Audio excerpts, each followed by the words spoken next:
Agent Berni, were you ever asked to plot phone activity near Defendant Williams' condo? I was. What was the time frame that you plotted phones in relation to that address? So I looked at devices between 7:31 and 11:22 p.m. On the 10th. Now, Agent Berni, can you help unpack this rather busy slide for the jury? Yeah, so this obviously has a lot of information on here.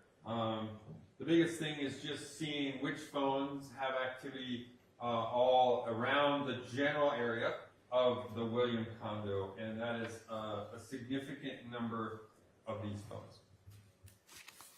And Agent Berni, is in this time frame from 7:30 to 11:22, is there any devices that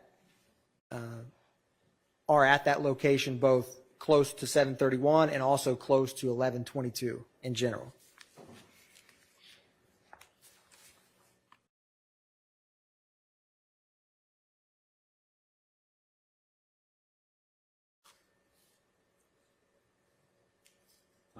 Yeah, I mean, we see this, the red device associated with McMullen has 7:31 and 11:22. There's 6 activities that use this tower and specifically this sector during that time period. It also uses this tower in sector once.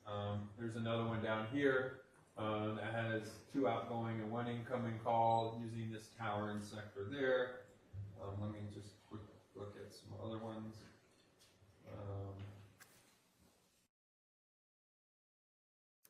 You have the 3904 number associated with Mr. Williams.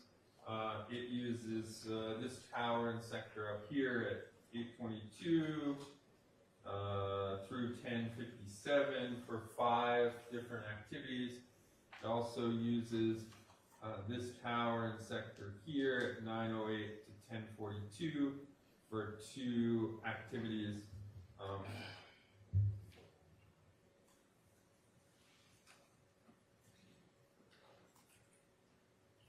And I believe that's it. And Agent Berni, were you ever asked to analyze any out-of-state movement in relation to this case? I was. I'm publishing slide 45. What did you analyze in relation to that? I was just asked to take a look at, did any of these devices leave the Atlanta, Georgia area and travel to Miami on the next day, which was January 11th, 2015. Publishing slide 46. Can you describe for the jury what this slide shows in relation to the device associated with Mr. McMullen? Yeah, so again, you'll see the device that it's associated with in the top left-hand corner. This one's the 68 associated to Mr. McMullen. And then I looked at, hey, when did the device approximately leave the Atlanta area, and did it travel southbound? So this device, has activity in the Atlanta area on the 10th at approximately 11 p.m. And then I looked at, hey, when did it arrive approximately in the Miami area? So I reviewed activity until 2 p.m. the next day on the 11th. And what you see here is these dots are different towers used by the device as it made its trip from Atlanta to Miami. So the dots in this case are phone activities, either calls or text messages. This is a Verizon device, so these are just calls. And then I just put in some of the times of those to kind of get us a gauge at approximately how fast was the device moving and approximately when did it arrive, over into the Florida area. So this device, again, activity 11 p.m. up in Atlanta. At 4 a.m. we see it's near Macon, Georgia.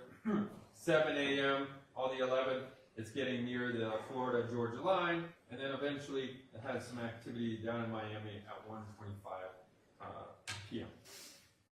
The one thing you can't see on that slide, and it's cut off on the bottom, is obviously I compared all the devices and their activity to see if did some travel separately on different days or times, and which one had similar travel patterns.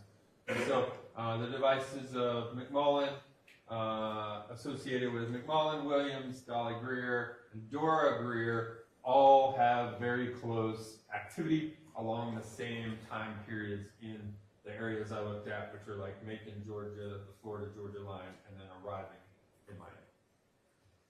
Agent Berni, publishing slide 47. What does this slide show in regards to movement of the device associated with Defendant Williams? Yeah, so again, had some activity at 1:28 a.m. in Atlanta, some activity just north of Macon at 4:38, and then activity in Miami at 1:43. So this device obviously didn't have as many calls or text messages as the other ones. Again, that's the only time we can see towers and sectors, is when there's phone activity. Publishing slide 48. Can you describe for the jury the movement depicted, if any, on this slide from the phone associated with Dora Greer? Yeah, so again, really only two activities during this time period. We have an 11:41 activity up in Atlanta, and then down here at 9:21 near Orlando. Agent Berni, publishing slide 49. Can you describe for the jury the movement depicted, if any, on this slide from the phone associated with Dolly Greer? And so again, we see that phone number listed there. Had some activity at 3:28 a.m. A little bit further down is the next one at 6:04 a.m. And then eventually some activity in and around the Miami area at 1:43 p.m. on the 11th. Publishing slide 50. Can you describe for the jury what movement, if any, you see for the device associated with Mr. Copeland? Yeah, so again, here we have the Copeland device, the 5991. We see on the 11th, the first activity is at 7:56 p.m. This device and the next device associated with Mr. Zachary have very similar travel patterns, but these travel patterns are different than the slides we just previously looked at. By 7:56 p.m. on the 11th, the other devices were already in Miami. So this one departs Atlanta approximately 7:56 or so, has some activity there. Around 10 o'clock, it's just, there's Macon, has some activity south of Macon. And then the next activity we have is at 6:58 a.m. on the 12th, and that's down in Miami. And in general, does the device associated with Mr. Copeland travel closely with any other devices you requested to analyze? Yeah, you can see on the bottom of the slide here, those two, the Copeland and Zachary device, have more similar travel patterns than the others. So again, 7:56 p.m. on the 11th, device is still in Atlanta. Now we have 10 o'clock p.m. on the 11th, south of Macon along that, and then some activity, the first activity we see in Miami is at 6:58 a.m. on the 12th. And Agent Berni, is this, can you describe for the jury, is this what you were just discussing with the phone associated with Mr. Zachary? It is. So again, activity at 7:37 a.m.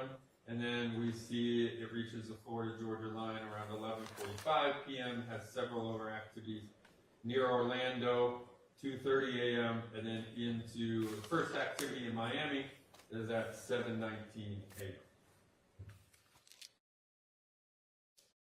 And Agent Berni, in relation to the report you generated for the January 10, 2015 murder of Donovan Thomas, is that in your generated report? It does.